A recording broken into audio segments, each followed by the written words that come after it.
Beyond Centauri, Nick Nearcastle, Dairy Farmer to the Stars, S.M. Newman. Chapter 1, Goodbye to Good Sight.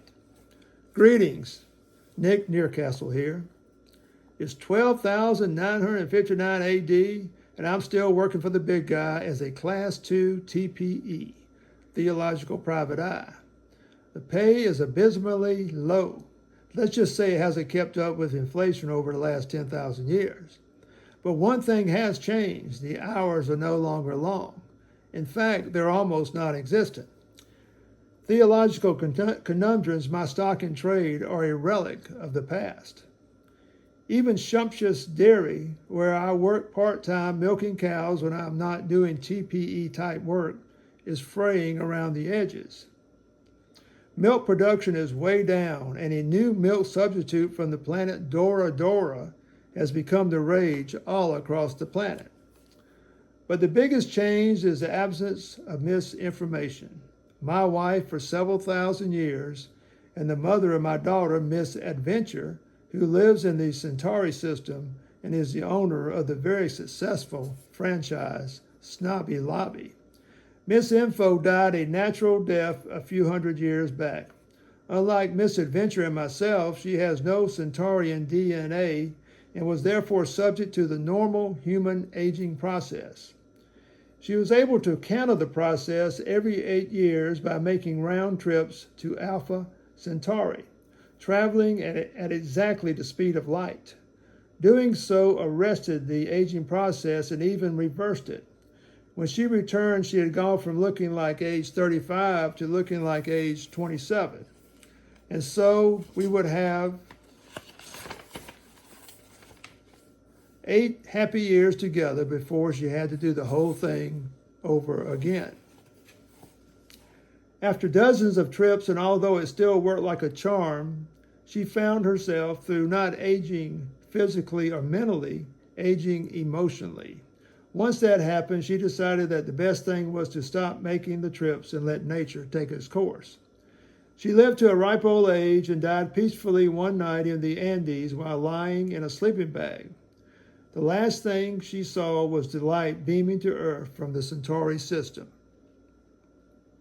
Well, life goes on, and I decided that it might go better on another planet or planets.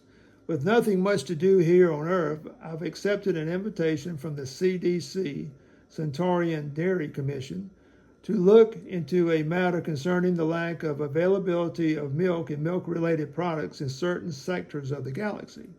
It seems the milk shortage is not limited to Earth. I'm planning to leave Goodsight tomorrow.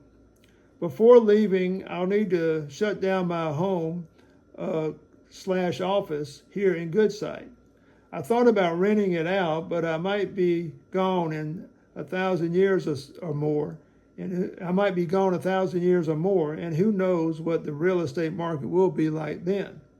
So I've decided to sell it to Elroy Shumptious, current owner of Shumptious Dairy. I'm sure he'll make good use of it. Chapter 2, Exit Stage Up and Away. The Syrians still dominate the space transport business. Recently, they had built and staffed a new spaceport on a large island once called Greenland, but now known as Trump Mark. I had booked a flight to Alpha Centauri that was scheduled to leave in 4 days, which would mean a nice leisurely drive in my MPV, or multi-purpose vehicle. I arrived about 10 hours before the Syrian space freighter LA is Burning was scheduled to depart. At the welcome desk of the spaceport, I made arrangements for my MPV to be shipped back to Goodsight. Elroy had graciously agreed to look out for it. He said his descendants would do the same. There was a cafe in the spaceport, and I ordered coffee and a cinnamon bun. There was no milk for the coffee, but there was Mora Mora, the milk substitute from Dora Dora. Damn, it was good. At the check-in line, I went through the usual safety protocols, but I didn't have to take off my shoes. I did have to take off my socks, though. Upon boarding the freighter, I was directed to my cabin, which consisted of a bed, desk, etc., with an adjacent washroom. It contained a porthole, but the view would be limited, especially when the ship was going faster than light.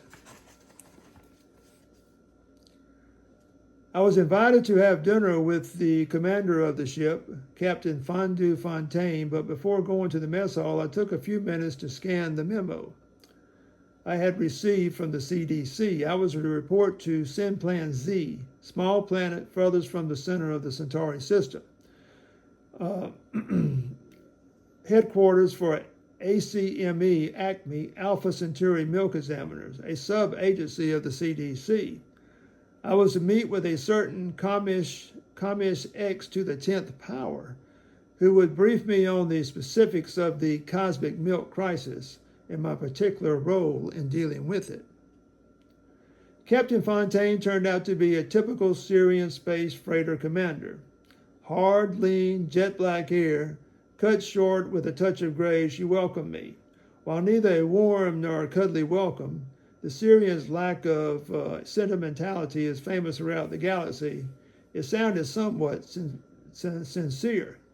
After all, I was a paying customer, and 25 trillion mile rides are not that cheap. CDC/Acme was funding the ride, and that made me somewhat of a VIP in the eyes of Captain Fontaine. There is a wild theory, totally unsubstantiated of course, that some Syrians are the descendants of ancient Spartan women who felt that their Spartan husbands weren't tough enough or sufficiently aggressive enough to compete with the Athenians, and who asked the local group of Centaurians to transport them to the brightest star in the heavens, which was and still is, from the perspective of Earth, Sirius, where they could intermingle with the natives. I have to say the theory makes sense, like most things I write. After dinner, I took a walk around the freighter, which was 1 mile long. It was a Class B cruiser, and what it lacked in size, it made up for in speed. Chapter 3, Lactose Intolerance. It took about 3 weeks, give or take a day, to make it to Centauri A, administrative headquarters planet for the Centauri system. Centauri Z spaceport wasn't big enough to accommodate the LA is burning, but that was fine with me. It would give me a chance to catch up with Miss Adventure and her husband Frank. I couldn't say the same for my grandson and namesake Nick Centauri, who was also a Class 2 TPE. As Miss Adventure explained over a cup of Centaurian cider, he was on special assignment to a galaxy that hadn't been discovered yet.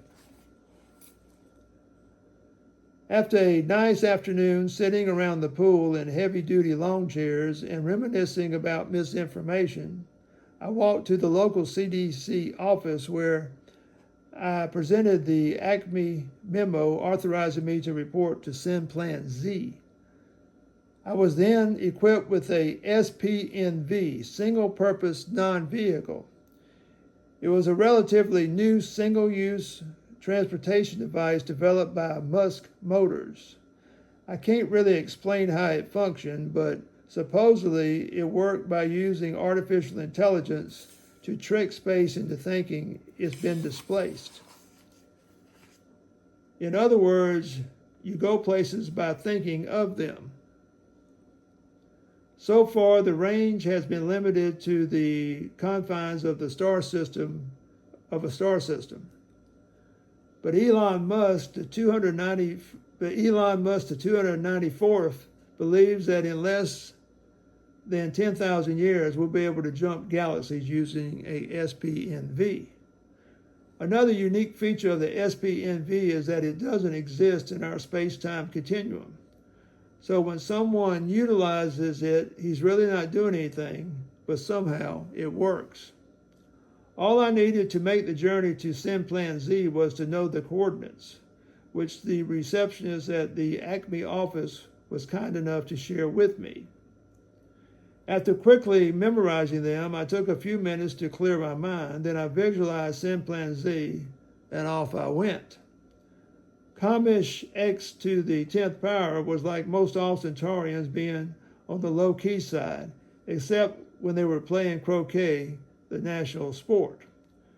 When you live for trillions of years, you rarely feel the need to get worked up about anything. But this milk situation was different. When I met him, I could tell by his countenance the milk crisis was wearing on him more than just a little bit. "Have a seat, Mr. Nearcastle." "Call me Nick," I replied, "and call me X."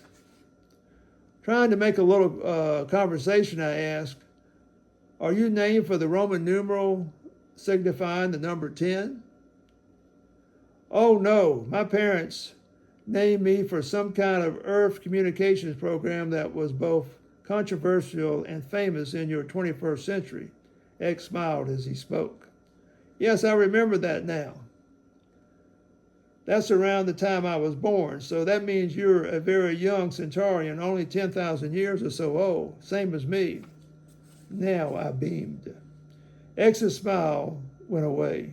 "And that's why I got this job, by default. None of the old guard would touch it." "Why do you think that is?" I asked. "Because it's undoable."